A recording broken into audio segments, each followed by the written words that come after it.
You know that feeling when you've hit a wall, when you just feel completely and totally done, and you look around and think, man, the world is really against me? Well, you are not alone in that feeling. And today, we're looking at a practical guide for those exact moments. We're going to be breaking down the Self-Rescue Playbook by Melvyn C. Valenzuela. Now, this isn't just another self-help book. It's designed to be a literal playbook, a set of strategies you can run when life has you on defense. And this playbook tackles 25 of the most common things that make us feel like we've hit rock bottom. We're talking job loss, breakups, that deep sense of loneliness, burnout, you name it. It's meant to be a direct, no-nonsense roadmap for when you feel completely lost. What's so important here is that this is not about toxic positivity. This isn't about just cheering up or looking on the bright side. The whole idea is that you have to validate the struggle first. You have to name the hurt, because that's where the real power is. Those dark moments can actually become the fuel for your biggest comebacks. So what are we really fighting against when things go wrong? This is where the playbook makes a really sharp, important distinction. See, the problem isn't just the bad thing that happened. The real opponent? That's something else entirely. And this, right here, is the absolute key. On one side, you've got the situation itself, the breakup, the layoff, whatever it is. But on the other side, that's the real enemy, the toxic internal story our brain tells us about ourselves because of that event. That's the thing the playbook is designed to fight.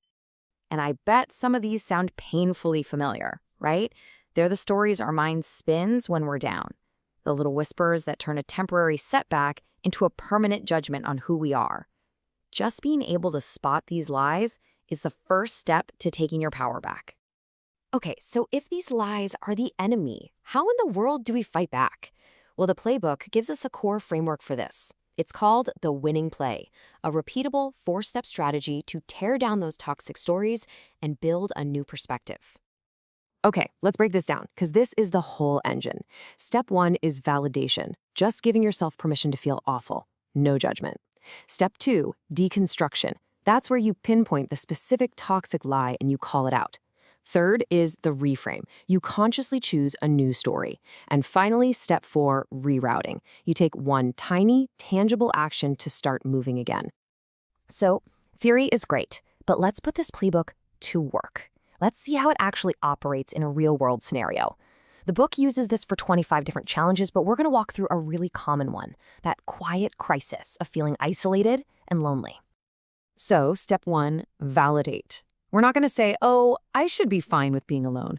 Nope. We're going to acknowledge the truth. Loneliness feels heavy. It's a painful feeling of being disconnected. It is real, it is valid, and it's okay to just admit that it hurts. All right, next up, step 2, deconstruct the lie. The toxic story here is usually something like, I'm unworthy, or I'm the weird one out.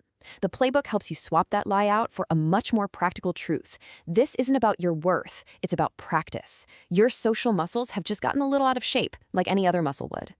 And that leads us to step 3, the reframe. And this is so powerful. Instead of seeing your isolation as some permanent destiny, you reframe it as a habit. And habits can be changed. Loneliness isn't a flaw in your character. It's just a signal, like the low battery icon on your phone. It's just telling you, hey, time to recharge your connections. And here is that final crucial step, reroute with a tiny, manageable action. The book suggests what it calls the single ping. Just send one simple, no-pressure text message to one person you genuinely miss. That's it.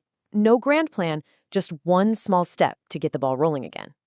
So what happens when you practice this 4-step play over and over again across all kinds of different challenges? Well, you start to build a whole new internal operating system.